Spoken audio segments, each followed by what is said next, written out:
자, 오늘은 저희가 이제 이 일과 영성이 세 파트로 나뉘어 있다고 그랬죠. 그러니까 첫 번째 파트는 일에 어떻게 하나님의 뜻이 담겨져 있냐, 그 일의 디자인에 관한 이야기예요. 그리고 두 번째 파트는 하나님이 디자인하시고 설계하신 일이 지금 원래의 그 목적대로 원래 의도하신 대로 남겨져 있지 않고 일이 망가졌다는 거예요. 그래서 오늘 우리가 함께 공부할 부분은 첫 번째 파트의 내과는 저희가 다 마쳤고 오늘 두 번째 파트의 첫 번째 과를 하려고 해요. 예. 그리고 이제 두 번째 파트 내과를 다 마치면 이제 마지막 세 번째 파트가 있어요. 그 세 번째 파트는 망가진 일을 어떻게 회복하느냐에 대한 것인데 오늘은 그 두 번째 파트의 첫 번째 것인데 한번 보세요. 제목이 어떻게 돼 있나 한번 보면 102페이지 한번 볼까요?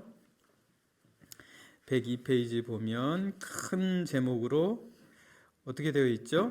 밤낮 없이 매달려도 입에 풀칠하기조차 버겁다. 이게 이제 큰 제목이에요. 예, 정말 이런가요? 네. 그래요? 예, 밤낮 없이 매달려도 입에 풀칠하기조차 버겁다.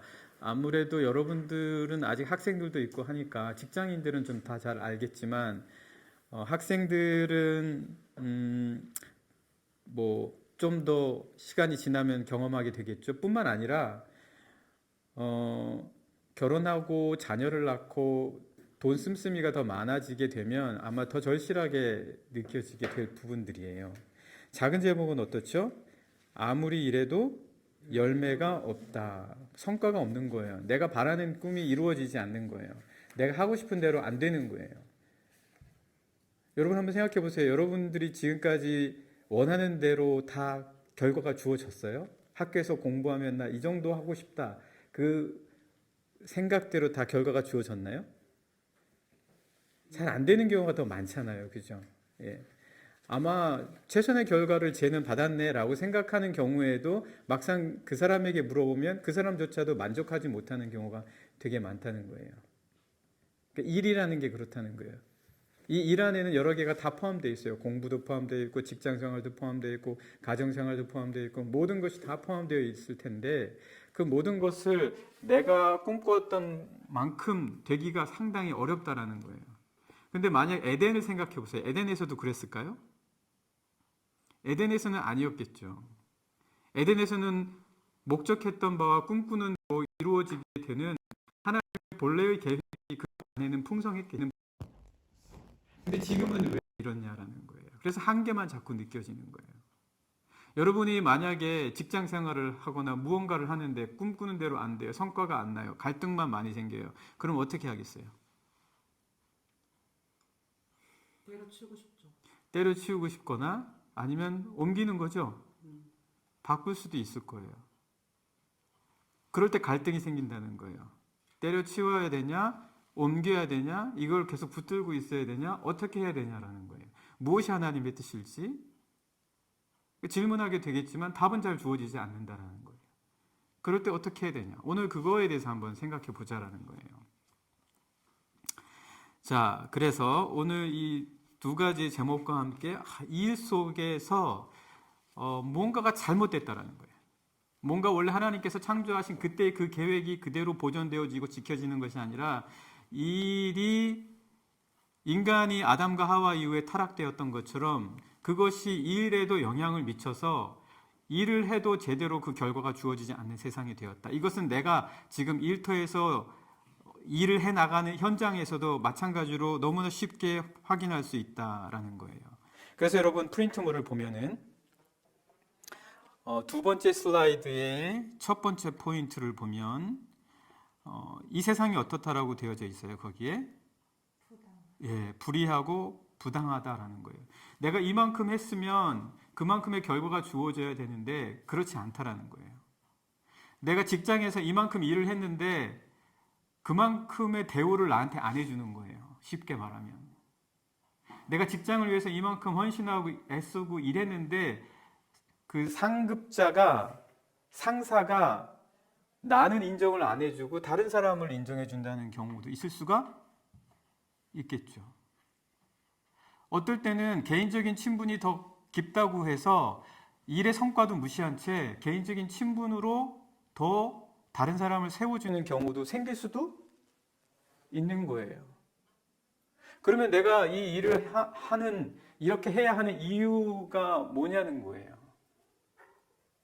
이런 이 세상에서의 일의 현장이 어찌 보면 에덴에서 하나님께서 창조하신 것과 달리 많이 부당하고 불의하게 왜곡되어져 있고 타락했다라는 거예요. 그러면 일의 현장이 왜 이렇게 됐는가? 그 이유에 대해서 성경은 분명하게 해석해주고 있어요. 그 이유를 제시해주고 있어요. 그런데 세상에서는 많은 여러 가지 다른 이유와 원리들을 대면서 이것을 회복하기 위해서는 어떤 식으로 개선을 해야 될까? 회사 안에서의 문화를 어떻게 바꿔볼까? 회사 안에 직장 안에 문화에 대한 것으로 접근을 한다거나 아니면 사람들의 성품과 인식을 바꾸기 위해서 개개인에 대한 접근을 한다거나 여러 가지 다양한 면으로 접근을 할 수도 있어요. 물론 그것이 나쁘거나 부당하다거나 잘못됐다라거나 말하기보다는 근본적으로 방향을 잘 잡아야 된다는 거예요.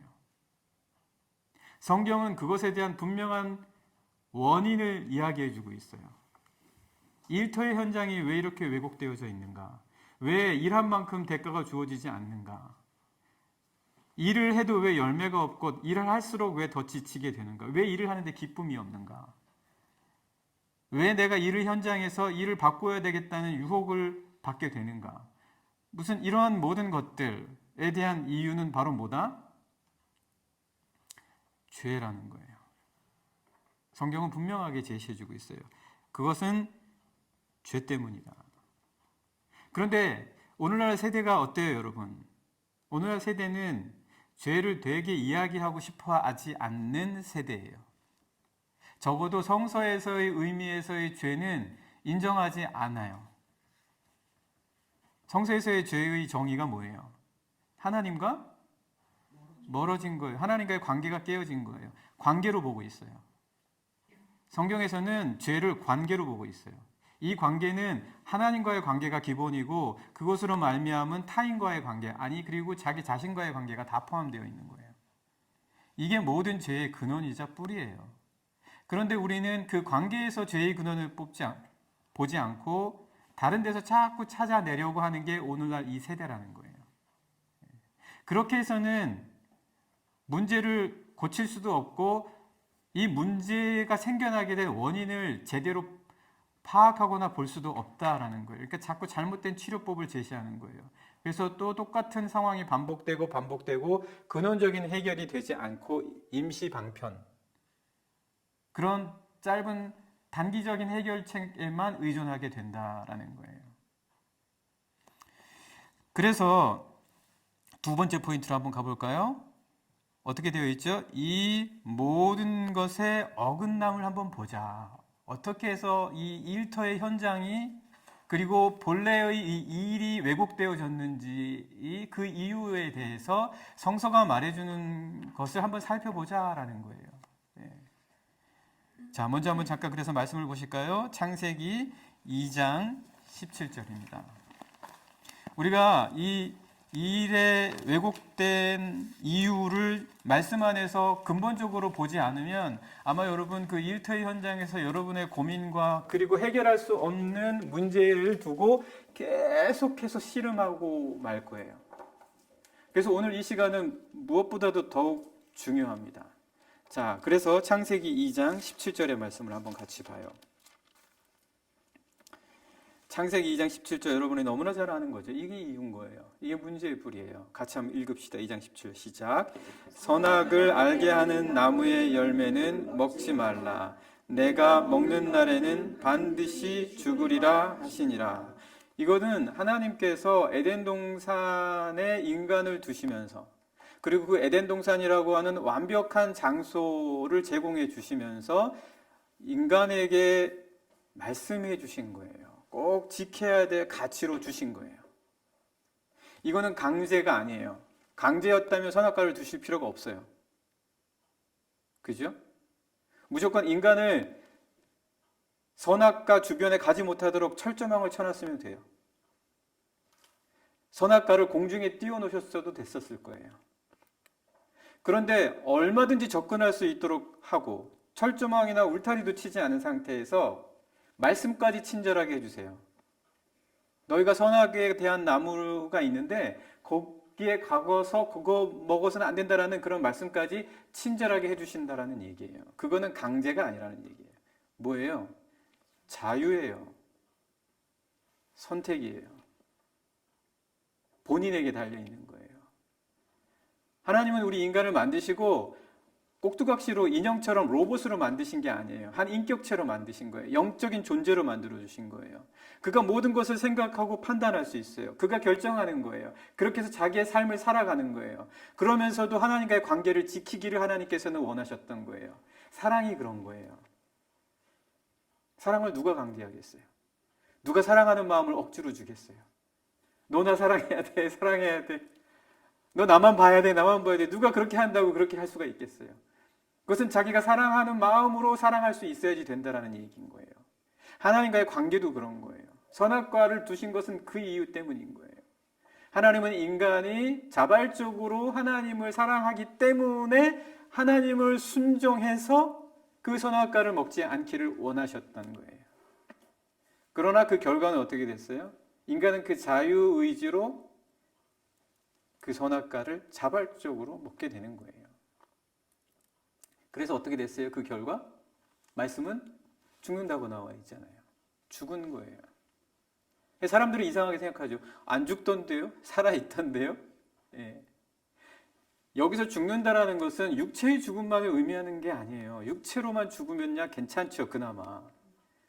포괄적인 죽음, 모든 죽음을 의미하는 거예요. 모든 관계의 깨어짐을 의미하는 거예요. 육체로 죽는 것도 당연히 포함되고요. 그래서 아담과 하와가 안 죽었어요? 죽었잖아요. 육체적으로도 죽고 관계도 다 깨어지잖아요. 관계마저 다 죽게 되는 결과가 왔다라는 거예요. 자, 이 일의 터전이 훼손되고 망가지고 왜곡되어지는 이유는 바로 여기에서부터라는 거예요. 죽는 거예요. 모든 관계가 죽는 거예요. 그러니 그 모든 것이 죽는다라는 것은 일터도 포함이 되는 거예요. 일터 안에서의 관계도 죽는 거예요. 생명력을 잃는 거예요.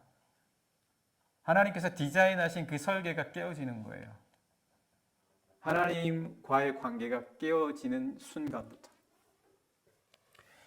자, 그 이유를 우리가 지금 찾아가 보고 있는 건데 창세기 2장 17절을 통해서는 그 이유의 그 첫 부분을 저희가 보았어요. 로마서 8장 20절의 말씀도 같이 한번 보실까요? 로마서 8장 20절이요.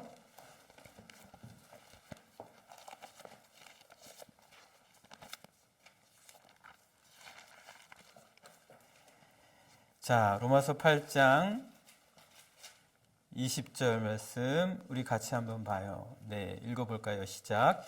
피조물이 허무한데 굴복하는 것은 자기 뜻이 아니요 오직 굴복하게 하시는 이로 말미암음이라. 모든 피조물들이요, 원래 에덴 동산에서는 허무한데 굴복했겠어요? 허무한데라는 게 뭐겠어요? 죽음, 절망, 아픔, 고통, 깨어짐. 이거 허무한 거 아니에요? 맞죠? 원래의 피조물은 에덴 동산에서 영원한 열매와 결실을 맺어가는 아름다운, 정말 하나님의 뜻대로 디자인된 곳에 있었어요.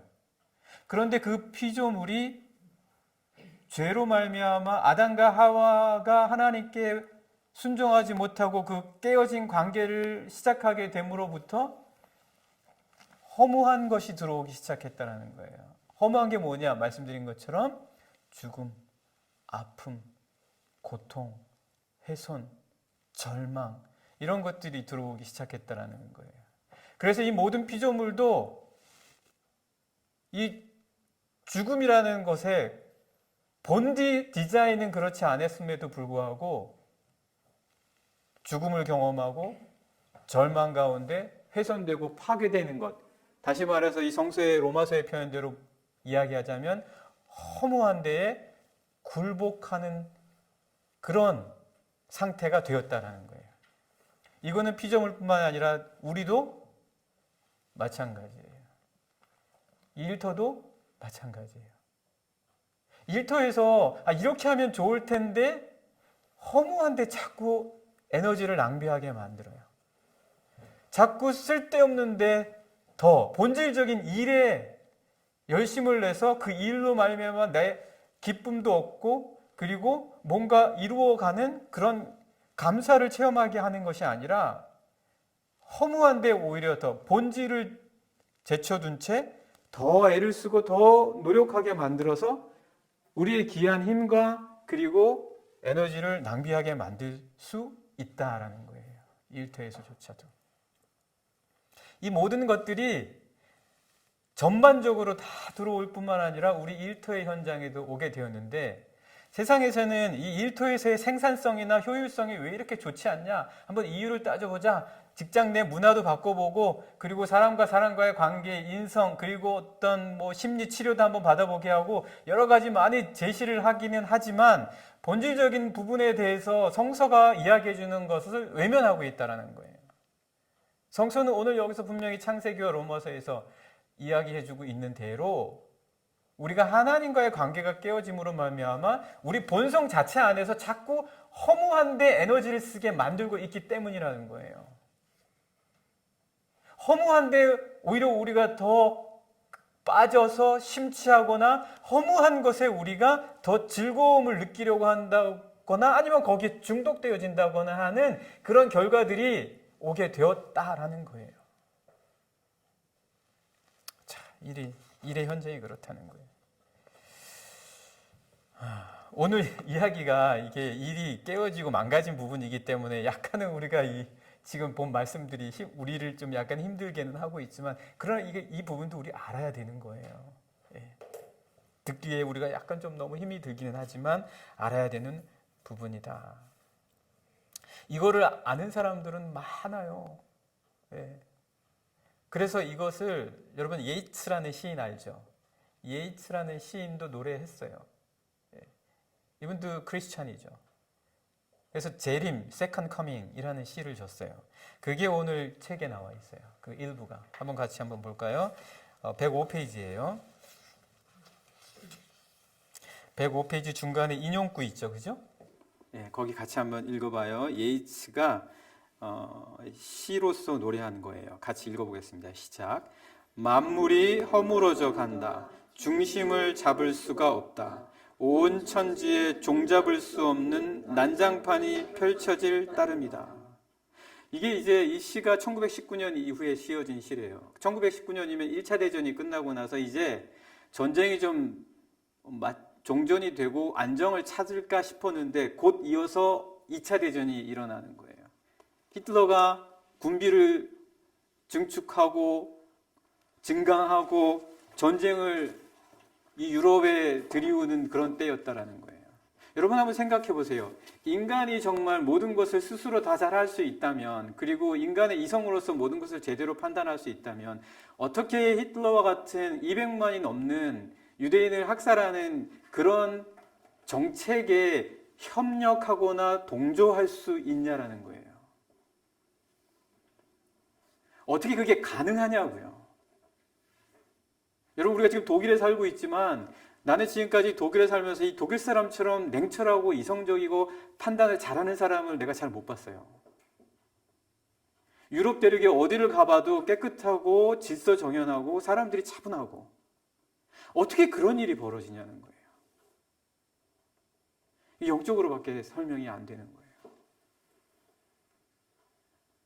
무언가 깨어지고 허무한데 굴복하게 만들게 하는 게 있다라는 거예요. 그런 게 있다라는 거예요. 그러니까 우리가 여러분 이 허무한데 굴복하게 하는 것에 지면 안 되는 거예요.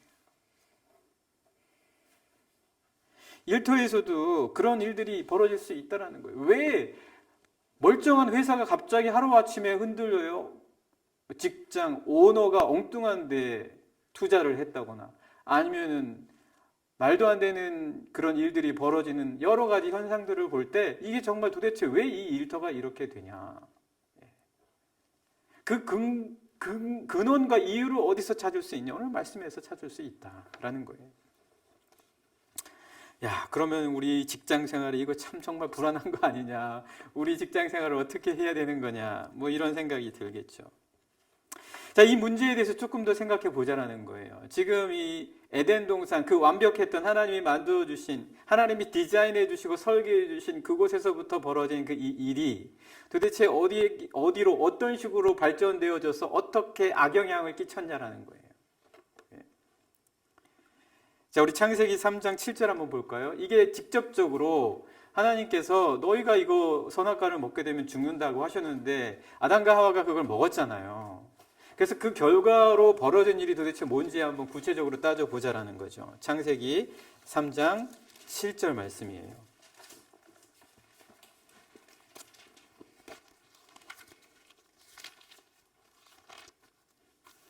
창세기 3장 7절 말씀, 어떤 일이 벌어졌는지 같이 봅시다. 같이 읽어볼까요? 시작. 이에 그들의 눈이 밝아져 자기들이 벗은 줄을 알고 무화과 나무 잎을 엮어 치마로 삼았더라. 자, 정말 눈이 밝아졌어요. 눈이 밝아졌어요. 자, 근데 이게 가치 중립적인 표현이에요. 눈이 밝아졌다. 가치 중립적인 표현인데 어떻게 보면은 좀 좋은 말 같기도 하지 않아요? 뭔가 밝아졌다고 하니까. 근데 그렇게 해석하면 안 된다라는 거예요. 그 뒷말을 이어서 봐야 되는 거예요. 눈이 밝아져서 어떻게 됐어요? 자기들의 뭘 봤어요? 벗은 걸 본 거예요. 자기들이 벗은 줄 아는 거예요. 눈이 밝아졌으면 자기들의 아름다움을 본다거나 아니면 하나님께서 만들어주신 자신들의 온전함을 본다거나 만약에 이런 식으로 됐다면 이 밝아졌다는 게 긍정적인 의미일 거예요. 그런데 지금 뭐예요? 자기들이 벗은 걸 알았다라는 거예요. 자기들이 벗은 걸 알았다라는 거는 네거티브한 표현이란 말이에요. 뭔가 자기 자신에 대해서 내적으로 일어나는 변화예요. 자, 그러면 선악과를 먹으면서 생겨난 변화, 첫 번째가 뭐예요? 내적으로 자기 자신에 대한 변화가 생긴 거예요. 자기 자신에 대한 변화, 자기 자신에 대해서 무언가 알 수 없는, 뭔가 보호받지 못하는, 뭔가 불안한 마음, 뭔가 두려운 마음, 뭔가 안정이 되지 못하는 마음이 발견되었다라는 거예요. 이거는 선악과를 먹기 전에는 있지 않았던 마음이에요. 선악과를 먹고 난 이후에 이들에게 있었던 첫 번째 변화, 자기 자신이 불안해지기 시작하는 거예요. 이유는 몰라요. 뭔가 불안한 거예요. 어떤 소리가 나도 불안하고, 그래서 하나님이 동산에서 거니시는 소리가 나니 이 사람들이 어떻게 했다 그랬어요? 숨었다 그랬잖아요. 뭔가 소리가 들려도 불안하고, 누가 나를 바라봐도 불안하고, 내가 내 스스로에 대해서도 불안하고, 어디서 생겨난 거예요 도대체? 어디서 생겨났어요? 어디서요? 눈이 밝아져서. 하나님과의 관계가 깨어져서 생긴 거예요. 그러니까 다른 이유에서 자꾸 찾으려고 해요. 뭐 예전에 유년 시절에 학대를 받았습니다. 어린 시절에 아픔을 겪었습니다. 뭔가 좀 좋은 경험을 하고 안정을 취하면 좋아질 것입니다. 이런 이야기들을 많이 해요. 그 말이 다 틀렸다는 건 아니에요. 그러나 보다 근본적인 성서에서 말하는 이유는 뭐냐는 거예요. 지금 하나님과의 관계가, 그리고 그 시점에 있었을 때 내가 하나님과의 관계가 온전하지 못했던 그런 경험이 나에게 알 수 없는, 어디서 있는지 부터인지 모를 불안감을 나에게 만들어 줬다라는 거예요. 그럼 이 불안감은 어떻게 사라질 수 있겠어요? 하나님 든든히 붙잡아야지만 사라질 수 있는 거예요.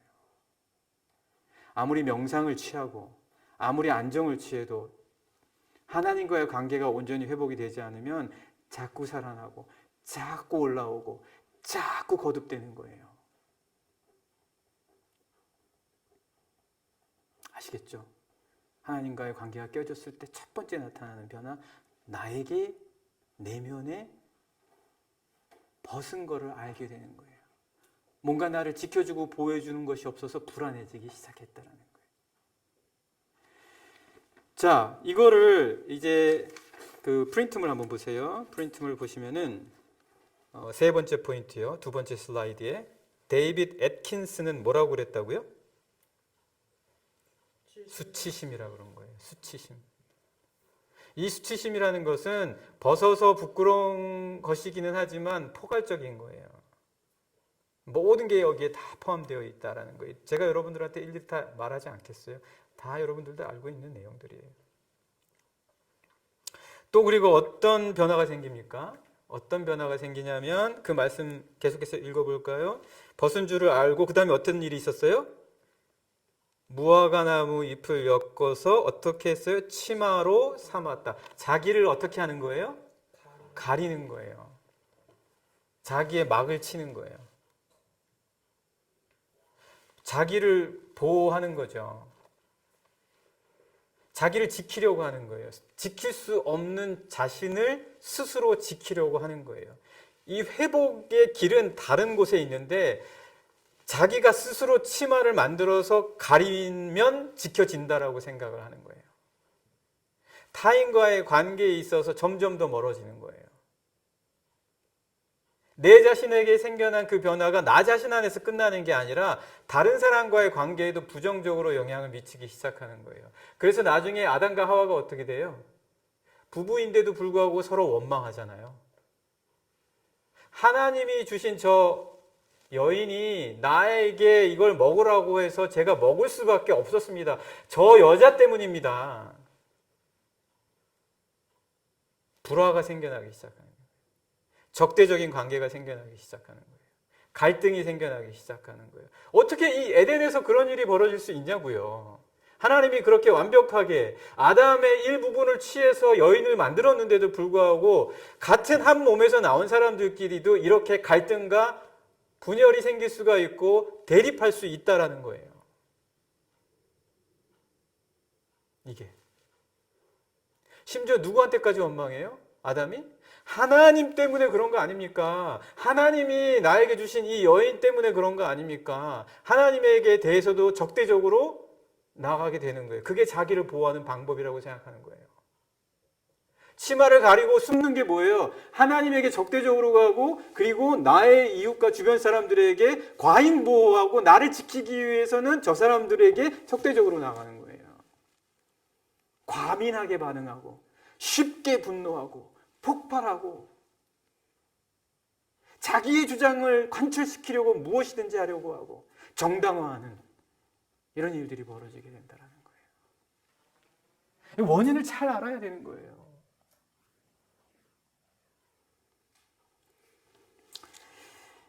원래 심각해요, 그렇죠? 이 말씀이 좀 심각한 말씀이에요. 근데 진짜 심각한 거예요. 진짜 심각한 거예요. 자, 그래서 여기 세 번째 포인트에 다 그 나와 있잖아요, 그죠? 데이빗 애킨슨의 수치심과 단절, 대립과 분노, 그죠? 창세기 3장 12절에 보라는 거예요. 거기 다 있다. 한번 볼까요? 창세기 3장 12절. 그들이 어떻게 타인에게 적대적으로 나아가고 책임 전가를 하고 있는지. 직장에서 여러분 안 그래요?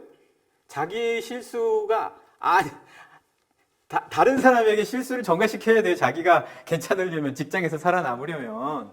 그러니까 저는요 사실 모르겠는데요 뭐 이렇게 나간다거나 아니면 그때 저는 없었는데요 뭐 이런다거나 뭐 이런 식으로 가게 될 수밖에 없는 상황이 있을 수 있다라는 거예요. 이 3장 12절에 그게 나와 있잖아요. 한번 볼까요? 3장 12절 같이 읽겠습니다. 시작. 아담이 이르되 하나님이 주셔서 나와 함께 있게 하신 여자 그가 그 나무 열매를 내게 주므로 내가 먹었나이다. 뭐 하나님 책임이라는 거지 이게 뭐겠어요. 하나님이 이 하와만 안 만들었으면 아무 일도 없었을 거 아닙니까? 그렇게 얘기가 나가는 거죠. 이게 다 어떻게 되는 거예요? 죄가 곳곳에 스며들기 시작하는 거예요. 자기 자신에게만이 아니라 타인에게 스며들고 그게 하나님과의 적대적인 관계까지 이르게 된다라는 거예요. 거기에만 갔을 것 같아요? 거기에만 이른 게 아니에요. 온 모든 곳에 다 스며드는 거예요. 어디까지요? 우리의 일터에까지 스며들었다는 거예요. 왜요? 하나님께서 너희의 이러한 일로 말미암아 땅이 뭘 받아요? 저주를 받아서 땅에서 가시덤불과 엉겅퀴가 날 것이다, 그렇게 말씀하시잖아요. 예. 한번 말씀 볼까요? 3장 8절 한번 봅시다. 3장 8절 같이 읽어봐요. 시작. 그들이 그날 바람이 불 때 동산에 거니시는 여호와 하나님의 소리를 듣고 아담과 그의 아내가 여호와 하나님의 낯을 피하여 동산 나무에 숨은지라. 이렇게 하나님과의 관계까지 이르게 되었다. 또 계속해서 말씀 볼까요? 16절부터 19절까지 한번 봐요. 16절부터 19절 시작. 또 여자에게 이르시되 내가 내게 임신하는 고통을 크게 더하리니 내가 수고하고 자식을 낳을 것이며 너는 남편을 원하고 남편은 너를 다스릴 것이니라 하시고. 원래 이랬었어요? 원래 이런 관계 아니었잖아요. 이게 타락 이후에 생긴 거예요. 그러니까 이 하나님과의 관계가 깨어지면서부터 시작된 것이 가족 안에도 들어와 영향을 미치게 되었고 부부간의 관계에도 영향을 미쳤고 남녀, 사랑, 성 이 모든 관계에 영향을 미치기 시작했다는 거예요. 아니 뭐 그전에는 출산이 없었겠어요? 출산이 있었죠. 왜 없었겠어요? 있었는데 뭐가 더해졌다는 거예요? 고통이 더해졌다는 거예요. 모든 관계, 인간 존재의 전인적인 삶 모든 면에 걸쳐서 죄로 말미암은 영향이 곳곳에 스며들기 시작했다는 거예요. 우리는 뭐 이렇게 생각할 수도 있어요. 우리가 예배 드릴 때만큼은 어떤 영향도 없겠지. 그러나 세상으로 나가면 영향을 미치겠지. 아니에요. 타락 이후에는 우리가 숨을 쉬기 시작하는 순간부터 땅에 묻힐 때까지 모든 순간이 다 죄의 영향 아래 놓이게 되었다는 거예요. 계속해서 볼까요? 17절 말씀 시작. 아담에게 이르시되 내가 내 아내의 말을 듣고 내가 내게 먹지 말라 한 나무의 열매를 먹었은즉 땅은 너로 말미암아 저주를 받고 너는 내 평생에 수고하여야 그 소산을 먹으리라. 아니 땅이 무슨 죄예요?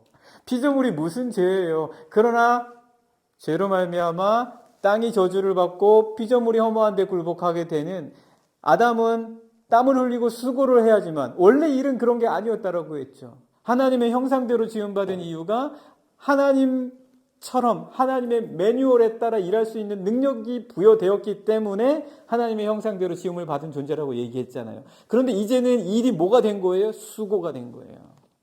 일이 고역이 된 거, 고통스러운 현장이 된 거예요. 여러분 일터에 가보세요. 편할 것 같아요? 다 알죠? 얘기 안 해도. 힘들고 피곤하고 스트레스고 그렇다고 해서 일을 안 할 수도 없고 이게 이 모든 면에 다 영향을 미쳤다라는 거예요. 아, 일이 왜 이렇게 힘들까? 여러분 당연한 거예요. 아, 이 직장에서만 힘들고 좀 다른 데 가면 아니에요. 어디에까지 영향을 미쳤다고요? 다 영향을 미쳤다고요. 다 영향을 미쳤어요. 자, 계속해서 18절 읽겠습니다. 시작. 땅이 내게 가시덤불과 엉겅퀴를 낼 것이라. 내가 먹을 것은 밭의 채소인즉. 아, 이게 땅이 이제는 뭘 낸다고요? 가시덤불과 엉겅퀴를 낸대요. 전에는 에덴은 심으면 열매가 풍성하게 나고 그래서 기쁘고 즐거웠는데 이제 더 이상 심는다고 해서 고지곧대로 나지 않아요. 내가 100%만큼 일했다. 100%의 성과가 오냐? 아니에요. 하나도 성과가 없을 수도 있어요.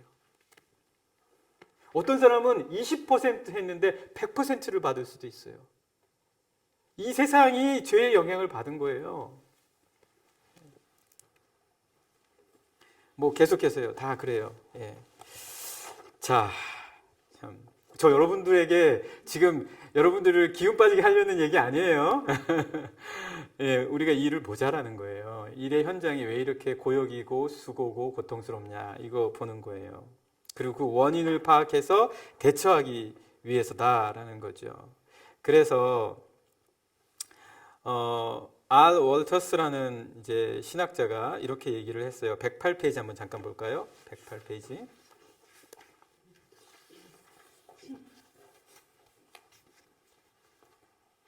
108페이지 맨 아랫줄이 있죠. 아담과 하와가. 그죠? 거기 같이 한번 읽어봐요. 시작.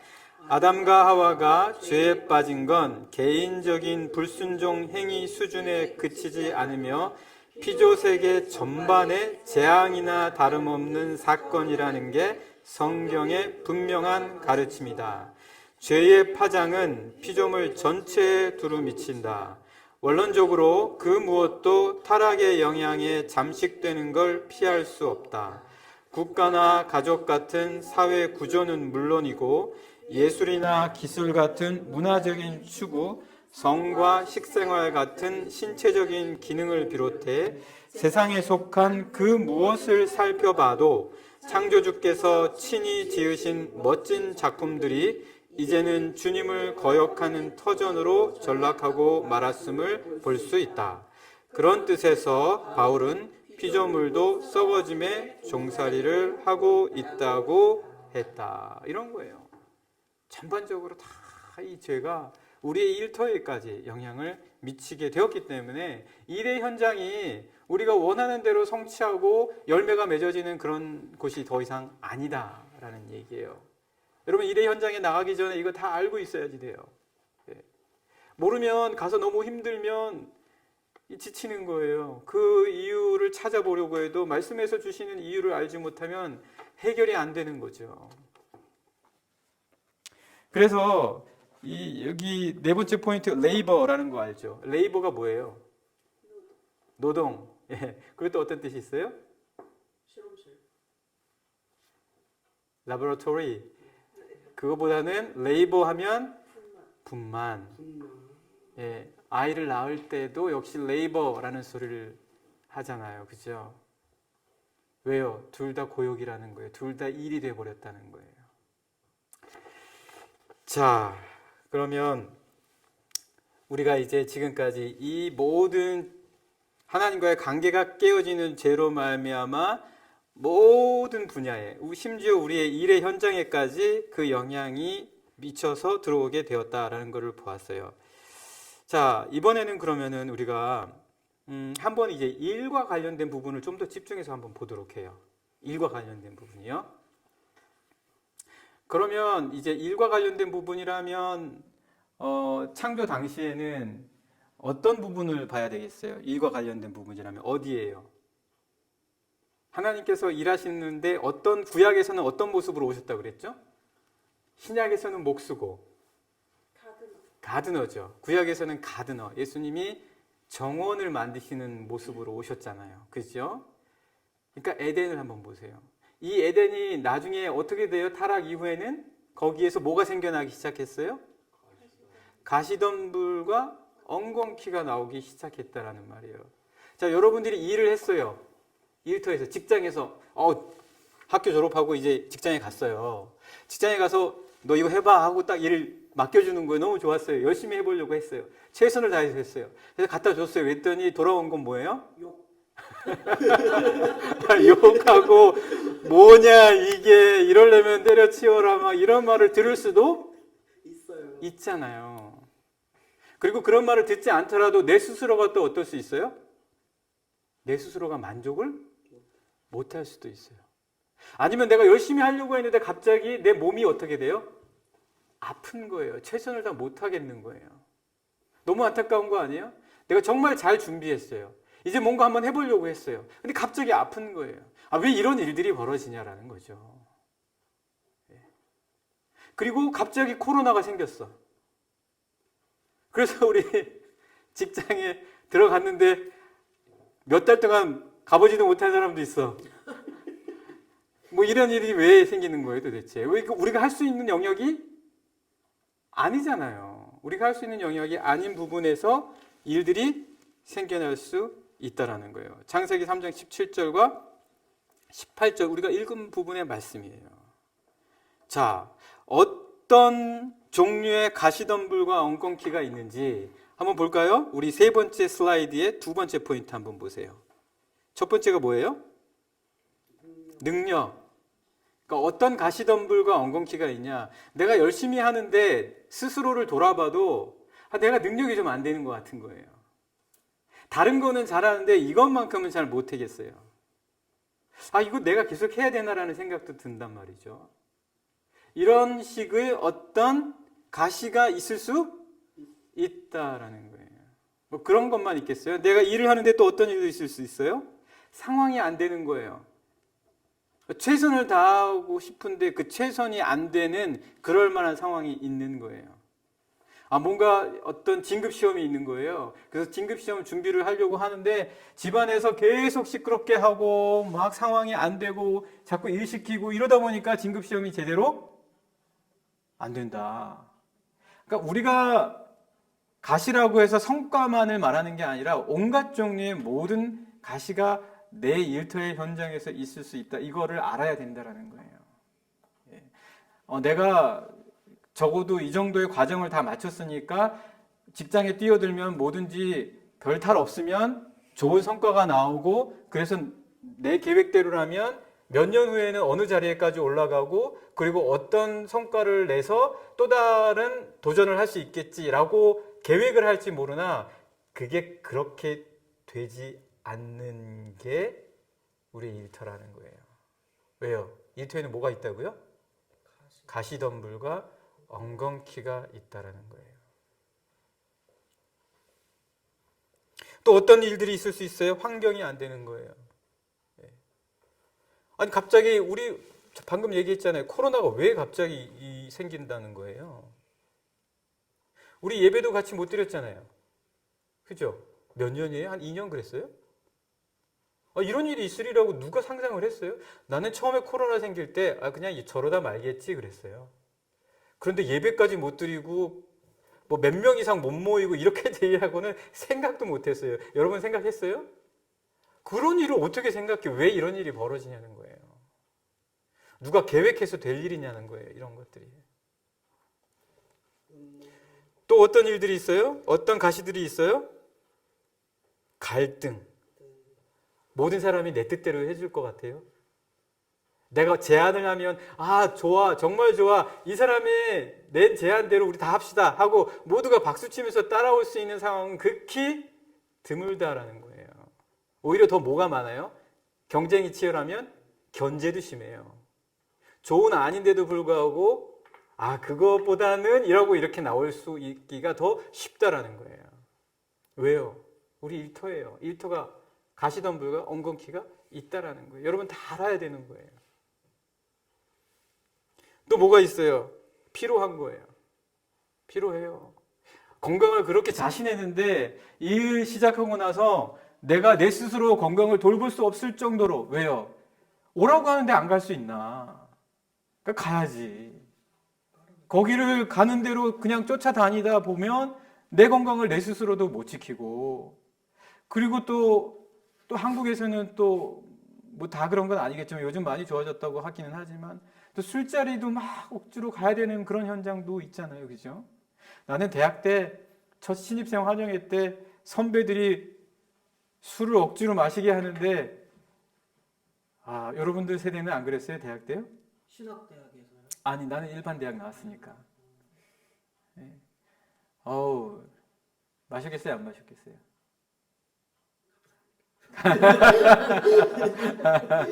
어쨌든 이런 상황들이 우리의 일터에도 있다라는 거예요. 내 건강을 내가 스스로 지켜야 되는데 최선을 다하겠지만 그게 제대로 안 될 수 있다라는 거예요. 그리고 또 뭐가 있어요? 변수가 있어요. 변수. 갑자기 예기치 못한 일들이 벌어지고 또 재정적인 압박에 시달릴 수도 있어요. 뭔가 이렇게 계획을 잘 짰는데 재정이 부족하다거나 아니면 갑자기 돈 쓸 일이 생기는 거예요. 크게 돈 쓸 일도 생기는 거예요. 그래서 뭔가 계획했던 대로 못하는 거예요. 경쟁, 뭐 이런 종류의 여러 가지들이 있다라는 거예요. 그래서 여러분 112페이지 보면 병원 행정팀에서의 예가 있어요. 근데 그거는 여러분들이 나중에 집에 가서 한번 보세요. 어떤 사람이 병원에 가서 그 병원을 좀 좋은 시스템으로 정착시키려고 변화를 시도했는데 겪게 되는 여러 가지 가시들을 이야기해주고 있어요. 이거는 어디나 다 마찬가지일 거예요. 어느 현장에서나 이런 일들이 다 있을 수 있다. 한번 여러분들이 집에 가서 한번 보세요. 여러분 예전에 80년대에 나온 건가? 아마데우스라는 영화가 있었어요. 아세요? 아마데우스? 모차르트에 대한 영화죠. 예. 저도 그때 막 이렇게 보라고 얘기를 주변에서 많이 권해줬는데 보지는 못했어요. 근데 대충의 줄거리는 알고 있어요. 이게 살리에리와 그리고 모차르트의 이야기죠. 그렇죠? 살리에리는 합스부르크 왕가 오스트리아 쪽 이야기예요. 모차르트 오스트리아 사람이잖아요. 그죠? 합스부르크의 궁정 악장으로서 성공한 음악 관료였어요. 보수도 받고 권력도 쥐었어요. 부러울 게 없는 거예요. 근데 이 사람이 스스로 생각하는 게 딱 한 가지 한계가 있는 거예요. 뭐냐면 자기 작품이 마음에 안 들어. 오페라 작가였는데 오페라를 썼는데 그게 자기 마음의 수준이 마음에 안 드는 거예요. 그래도 궁중 악장이니까 그것을 통해서 어느 정도 자기 네임 밸류는 있으니까 해 나가는데 그러던 어느 날 모차르트의 작품을 본 거예요. 그리고는 그 작품을 보는 순간 자기가 초라해지기 시작하는 거예요. 그래서 그 당시의 그 느낌을 오늘 이 책에서 보면은 그 음표가 있잖아요. 그죠? 음표가 있고 오선이 있으니까 그게 꼭 뭐같이 느껴졌냐면 감옥의 쇠철장 같이 느껴졌대요. 그래서 감옥 안에서 모차르트의 연주를 바라보고만 있을 수밖에 없는 자기의 한계를 느꼈다. 그런 식으로 얘기해주고 있어요. 왜 나는 저렇게 못할까? 왜 나의 작품은 저런 성과를 가져오지 못할까? 여러분 어떻게 해야 돼요? 이 살리에리가 자기의 잡을 그만뒀어야 됐어요? 다른 걸 찾아봤어야 됐을까요? 아니면 계속했어야 됐을까요? 계속했어야 됐어요? 네, 어떻게 생각하세요, 다들? 계속했어야 된다. 아무도 모르죠. 아무도 모르고. 여러분 같으면 어떻게 했을 것 같아요? 계속해요. 계속하고. 또 이게 내 길이 아닌가 보다라고 또 찾아볼 수도 있겠죠. 뭐가 좋다라고 말하기는 사실은 쉽지 않아요. 팀켈러 목사님이 얘기해 주는 게 뭐냐면 이 이야기를 하면서 무슨 얘기를 하시냐면 자기 부모님의 세대는 전후 세대였기 때문에 전쟁 끝나고 나서는 어떤 일이든 있으면 감사했던 세대래요. 그러니까 일 자체가 고마운 거예요. 내 능력은 이만큼이에요. 근데 일의 수준은 나에게 주어진 일의 수준은 일이 너무 없으니까 아주 보잘것없는 일이에요. 내가 그 안에서 뭔가 내가 갖고 있는 거를 다 쏟아붓기에는 너무 좀 일이 미천해요. 그렇지만 그 일조차 어땠다는 거예요? 감사하고 좋았다는 거예요. 근데 지금은 어때요? 지금 팀켈러 목사님이 다음 세대라고 표현한 next generation은 MZ세대는 어때요? 이 안에서 어떤 잡이 나에게 좋은 보수를 준다고 해도 내가 그 안에서 뭔가 자유롭게 꿈을 펼치고 해낼 수가 없으면 여기가 뭐 대수야 하고 옮겨버리고 안 옮기면 바보지. 예. 이전 세대와 지금의 세대의 가치관의 차이, 일에 대해서 바라보는 가치관의 차이가 분명히 존재하고 이 둘 가운데 뭐가 옳고 뭐가 그러다라고 말할 수 없는 그것이 현실이다. 그렇지 않나요? 그렇죠. 네. 여러분 직장 다니다 보면 이직하고 싶은 마음이 분명히 들 거예요. 그리고 그게 잘못된 건 아니잖아요. 그죠? 그 가운데 어떤 사람은 꾸준하게 그 잡을 지켜나갈 수도 있겠고 어떤 사람은 또 이직을 해서 잘 되는 케이스도 있을 거예요. 이 팀켈러 목사님도 예를 들어줘요. 예를 들어주면서 자기 교인 가운데에 어떤 분의 이야기를 해줘요. 그분의 이야기 116페이지 한번 볼까요? 116페이지 116페이지 중간에 그럼에도 불구하고 이거 있죠. 그렇죠? 한번 같이 읽어봐요. 시작. 그럼에도 불구하고 살리에리의 문제 제기가 정당한지 되짚어볼 필요가 있다. 탁월하고자 하는 욕구를 속속들이 채우는 일을 하고 싶어하는 갈망은 정당한 것일까? 물론 살리에리는 그렇게 생각했다. 지나간 세대에 속하는 이들의 눈에는 욕심으로 비치겠지만 알다시피 요즘은 그 질문의 답을 쫓아 새로운 소명을 찾는 이들이 허다하다. 그러니까 결국 이 이야기는 뭐냐면 쉽게 말하면 살리에리가 자기의 그 잡, 궁정음악가의 잡에서 모차르트보다 더 탁월한 성과를 내고 싶어하는 그 욕심, 그 갈망, 그것을 갖는데 그게 안 됐잖아요. 그런데 그런 갈망을 갖는 게 정당한 것이냐? 그리고 그 갈망에 따라서 그가 못했을 때 이직을 한다면 그건 어떤 것이겠냐? 요즘 같으면은 새로운 소명을 찾아서 분명히 이직했을 것이다. 그 이야기를 해주는 거예요. 우리의 일터에서 가시덤불과 엉겅퀴가 나잖아요. 가시덤불과 엉겅퀴가 나면 어떻게 했어요? 당장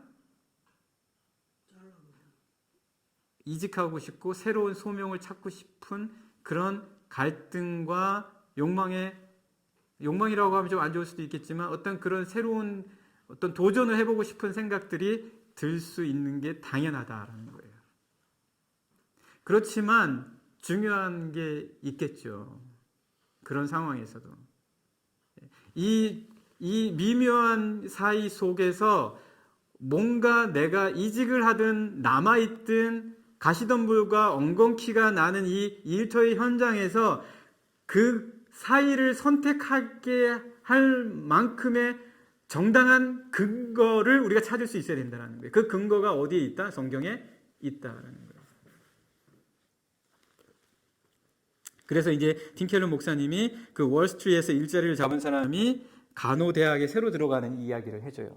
그러니까 어떤 것이든 새로운 소명을 찾아 이직을 할 수도 있고 그 잡을 유지할 수도 있겠지만 그렇다면 이 두 가지 사이에서 선택을 하게 하는 그 원리와 원칙이 뭐냐 그걸 한번 따져보자 그 얘기를 하시는 거예요. 네, 그 마지막 뒷면의 슬라이드를 한번 가볼까요? 그러기 위해서는 먼저 이상주의와 냉소주의를 버려야 돼요. 일에 대한 이상주의와 냉소주의를 버려야 돼요. 이상주의는 뭐예요? 이 일을 통해서 뭐든지 할 수 있을 것이다라는 이상주의. 왜요? 일에는 뭐가 있어요? 가시덤불과 엉겅퀴가 있어요. 그러니까 내가 열심히 해서 잘하기만 하면 무엇이든 다 이룰 수 있겠지라고 하는 그 이상주의에 가시덤불과 엉겅퀴가 있다는 것을 포함시키라는 얘기예요. 그렇다고 해서 또 어떻게 하지 말라는 거예요? 냉소주의에 빠지지 말라는 거예요. 아, 내가 이렇게 한들 뭐 하겠어? 그렇게 한다고 해서 무슨 효과가 있겠어? 잠시 잠깐 내 에너지만 낭비했지 나에게 무슨 변화가 있고 무슨 좋은 일이 있겠어? 라고 하는 어떤 일을 해도 아무 소용도 없을 거라고 하는 이런 일에 대해서 부정하고 그리고 일 자체를 그 가치를 인정하지 않으려는 냉소주의를 피해야 된다라는 거예요. 물론 사람들에 따라서 경험이 있겠죠. 일에 크게 대인 사람은 냉소주의에 빠질 수도 있겠고 일을 통해서 뭔가 성공하고 승승장구했던 사람은 이상주의에 빠질 수도 있겠죠. 그러나 우리의 인생 가운데 늘 그렇지만은 분명히 않을 것이다라는 거예요. 왜? 일터의 본질 자체가 가시덤불과 엉겅퀴이기 때문에 그렇다라는 거예요. 자, 그러면은 우리가 이런 이 양면 사이에서 어떤 원칙을 취해서 무엇이든 선택을 해야 될 것인가? 그 원리와 원칙은 어디에 있는가? 우리가 말씀 창세기 3장 18절을 한번 찾아보도록 하죠. 창세기 3장 18절입니다. 창세기 3장 18절 우리 같이 한번 읽어볼까요? 시작. 땅이 내게 가시덤불과 엉겅퀴를 낼 것이라. 자, 이게 땅의 현실이에요. 우리 일터의 현실이에요. 그죠? 자, 그러면 가시덤불과 엉겅퀴가 나오는 이 현실 속에서 우리는 어떻게 해야 되는가? 그 다음 말씀을 계속 읽어요. 시작. 내가 먹을 것은 밭의 채소다. 아, 그러고 보니까 이 땅에서 가시덤불과 엉겅퀴만 나는 게 아니라 뭐가 난다고요? 채소가 난다고요. 이 채소는 다른 말로 뭐예요? 열매? 이 말씀에 나와 있는 거 그대로 하면 먹을 거예요. 우리의 생명을 지켜주는 거, 우리를 유지시켜주는 거, 우리의 영과 혼과 육을 건강하고 강건하게 해주는 것이 역시 어디서부터 나온다고요? 땅, 일터에서부터 나온다라는 거예요. 그러니까 이 일터에서 가시덤불과 엉겅퀴만 바라보면 이게 냉소주의에 빠질 수 있어요. 그러나 내가 하는 이 일터에는 반드시 뭐가 있다고요? 하나님께서 약속해 주신 게 뭐예요? 이 타락의 현실 속에서 하나님께서 심판을 하셨지만 그 가운데 소망을 주셨다는 거예요. 그게 뭐예요? 땅에서 나는 채소, 먹을 것, 우리 영혼을 위해서 채워주는 것, 우리 생명을 위해서 채워주는 것이 우리의 일터 안에서 있다라는 거예요. 그러니까 여러분이 일 현장에서 나의 소명의 뜻과 요구대로 되어지지 않는 가시덤불과 엉겅퀴에 부딪히게 되면 그래도 여기서 내가 내 꿈을 위해서 내 하나님께서 주신 소명을 위해서 있을 것인가 아니면 옮길 것인가 라고 하는 이 갈등 속에서 여러분들이 붙잡아야 될 원칙은 내가 이 자리에서 밭의 채소를 내 영혼과 육체를 먹일 수 있는 것을 얻어낼 수 있는가를 봐야 된다라는 거예요. 그것을 봐야 된다라는 거예요. 가시덤불과 엉겅퀴 때문에 옮기거나 남는 게 아니라 내가 남든 옮기든 내 영혼을 살릴 밭의 채소가 이 안에서 있을 수 있냐를 보는 거예요. 일단 일 자체는 뭐예요? 지난 시간에 우리 했죠. 일 자체는 뭐예요? 일 자체는 내 자아를 실현하거나 내 정체성을 찾아내어서 나의 꿈을 실현하는 게 아니라 뭐라고 그랬죠? 기억나요, 여러분? 일은 축복이자 많은 사람을 섬기는 거라고 얘기했잖아요. 일 자체는 그런 목적으로 가야 되는 거예요. 하나님이 그렇게 디자인하셨어요. 그래야 우리가 일을 통해서 만족이 있고 감사가 있고 행복이 있을 수 있는 거예요. 그런데 그럼에도 불구하고 오늘 배운 말씀에 의하면 일의 현장에는 가시덤불과 엉겅퀴가 반드시 있기 마련이란 말이에요. 그래서 내가 이 소명을 그대로 가져가야 할지 아니면 새로운 소명 아니면 원래부터 내가 있었던 소명인데 잘못 길을 들어섰다면 어떤 소명으로 가야 될지에 대한 이 선택의 길에 있을 때 무엇을 봐야 되냐는 거예요. 가시덤불과 엉겅퀴 때문에 아니 그게 아니라 뭘 봐야 된다고요? 밭의 채소, 내 영혼과 육체와 생명을 살릴 것이 그래도 그나마 여기에 있는가? 아니면 내가 새롭게 소명을 찾아가야 할 저곳에서 내가 그 밭의 채소를 찾아낼 수 있을 것인가? 이거를 깊이 생각하고 기도하고 결정해야 된다는 거예요.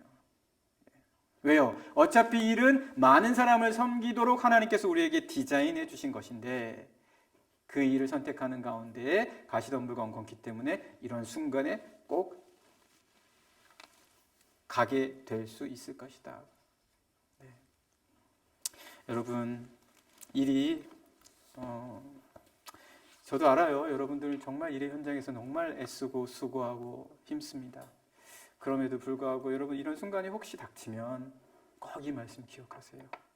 꼭 이 말씀 기억하고 가시덤불과 엉겅퀴만 있는 거 아니니까 힘없고 밭의 채소를 하나님 이 밭의 채소를 찾게 하시고 이 밭의 채소 내 생명을 위해서 나를 먹이신 하나님의 채소를 구하고 얻게 해주십시오. 기도하면서 가는 거예요. 그래서 우리가 첫 시간에 우리 같이 봤던 이야기 있잖아요. 톨킨의 니글의 이파리 기억나죠, 여러분? 그 사람이 남기고 간 그 화가가 남기고 간 하나의 딱 작품이 뭐였었어요? 이파리 하나였잖아요. 아니 그 이파리 하나 남기고 갔는데 그러면 그 사람은 실패한 인생이에요? 아니라니까요. 그걸로 사람들을 섬기는 거예요. 왜요? 그 사람은 그 작은 이파리 하나를 죽고 나서 보니까 하늘나라에 있는 완성된 나무의 똑같은 일부였다라는 거예요. 그러니까 그가 그린 작은 이파리 하나는 이 세상에 흔히 보이는 자기 생각의 이파리가 아니라 하나님이 보여주시게 하셨던 많은 사람들을 위해서 그리고자 했던 하늘의 이미지의 일부였다라는 거죠. 우리의 일에서도 밭의 채소라고 하면 바로 그런 게 될 수 있다라는 거예요. 살리에리가 자신의 능력을 한없이 나는 왜 이럴까라고 생각했지만 그가 남긴 작품이 모차르트와 달리 또 역시 남겨져서 지금도 여러 사람들에게 또한 위로와 도전을 주고 있는 것은 우리가 한번 생각해 볼 만한 것이에요.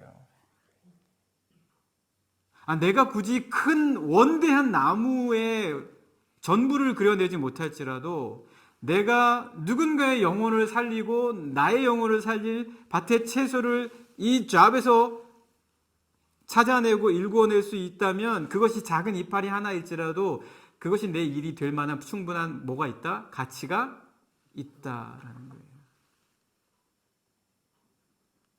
그런 거예요. 여러분, 어찌 보면 우리는 지금 이 세상에서는 이를 통해서 궁극적인 영광에 이르지 못할 수도 있어요. 그러나 우리 크리스찬들은 하나님이 주신 이 일에 대한 그 분명한 어떤 그런 니글의 이파리처럼 하늘의 일을 이 땅에서 이룰 수 있다라는 소명을 주셨기 때문에 그 일 속에서 그러한 소명을 성취해 나가고자 한다면 우리는 이 땅에서도 기쁘고 감사하게 일할 수 있는 거예요. 마지막으로 우리 한번 같이 118페이지 읽고 마쳐보도록 해요. 118페이지 세 번째 패러그래프에 보면 크리스천들은 이렇게 나와 있죠. 그죠? 거기 한번 같이 읽어봐요. 시작. 크리스천들은 친히 지으신 세상을 구원하시는 하나님의 역사에서 소망과 깊은 위안을 찾고 온몸을 던져 일하며 열매를 구할 때마다 가시덤불이 자라나는 이 땅의 현실에 무릎 꿇지 않을 힘을 얻는다. 우리는 무릎 꿇지 않을 힘을 얻어요. 왜? 이 땅에서는 가시덤불과 엉겅퀴만이 아니라 밭의 채소까지 나오기 때문이에요. 계속해서 읽어볼까요? 아울러 이 생에서 하는 일이 궁극적이고 최종적인 노동의 실체가 아님을 알기에 또한 온전할 수도 없음을 받아들인다. 네, 우리는 가시덤불과 엉겅퀴도 받아들여요. 우리 일터가 온전한 상태가 아니기 때문에 가시덤불이 나도 아까 여러 종류 이야기했죠. 여러 종류의 가시들 생겨도 여러분 이상하게 생각하지 마요.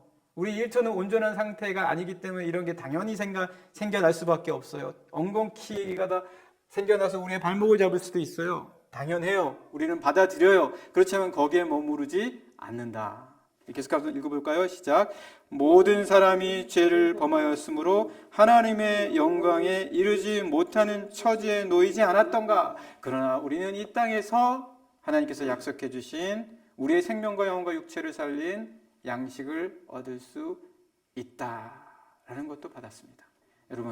여러분의 일터의 현장에서 오늘 아무리 일을 해도 열매가 없고 오히려 우리 일터의 현장에서 경험하게 되는 이 여러 가지 것들이 있다 할지라도 모두 다 우리 크리스찬으로서 이 일터의 현장을 오히려 받아들이고 또 넘어설 수 있는 여러분들 모두가 분명히 될 수 있으리라고 봅니다. 그렇죠?